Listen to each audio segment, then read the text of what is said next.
Alright, so we're back, video 2. Alright, so we're back, video 2. I first want to start by saying thank you for some of the messages and nice DMs and comments that I've been getting from the first video. I really appreciate it. One of the comments I got actually is this. It was from Cheyenne Shots, essentially asking how to find clients. I thought this would make a good video, so let's get into it. So we're gonna start simple with number 1, which is work for free. I know, it's not what anyone wants to hear. Your time is valuable, your skills are valuable, and believe me, all of that will come. But for now, you're really gonna struggle to land clients if you haven't got a solid portfolio of work, whether that's testimonials, case studies. For me, starting out wanting to be a freelance photographer and videographer, I just started shooting people I know. I had a few friends that wanted to be aspiring musicians, models, anything creative really, so I started shooting them all for free. Next thing I know, I had this big portfolio of work that I put onto a website. I started posting on social media, and the good thing with that is no one knows that they're not paying clients. People that would approach me would just assume that they all paid, when realistically a lot of that was free work, or I charged a very small amount for it. But this let me get a lot of experience.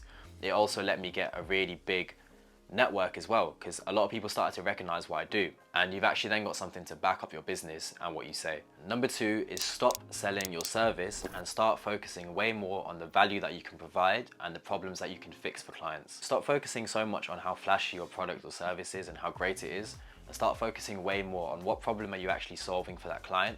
So for me personally, wanting to sell a promotional video to a client, I'd focus way more on the fact that my video would bring them more business.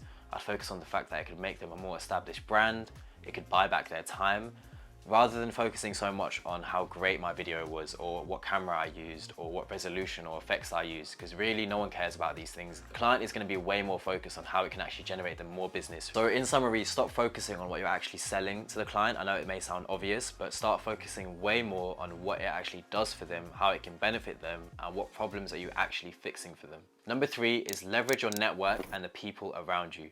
When I was first starting out, this idea of your network being your net worth and network was really everywhere, and I didn't really know what it meant. If I was to go back, I'd say just take baby steps, focus on the people in your life that you know and have good relationships with, and really have a think if any of them could be potential clients, or if they know someone that might be a client. Personally, I've landed clients in the strangest places. I've landed a lot of my clients in the gym, on a train, in restaurants, in cafes.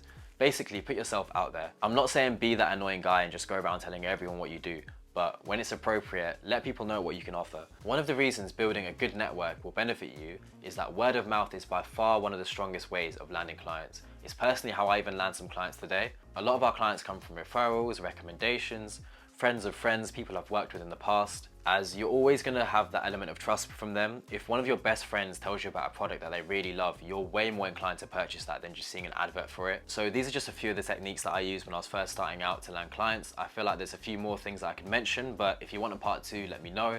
If you have anything as well that you think could be beneficial, then leave it in the comments below. And yeah, I'll catch you on the next one.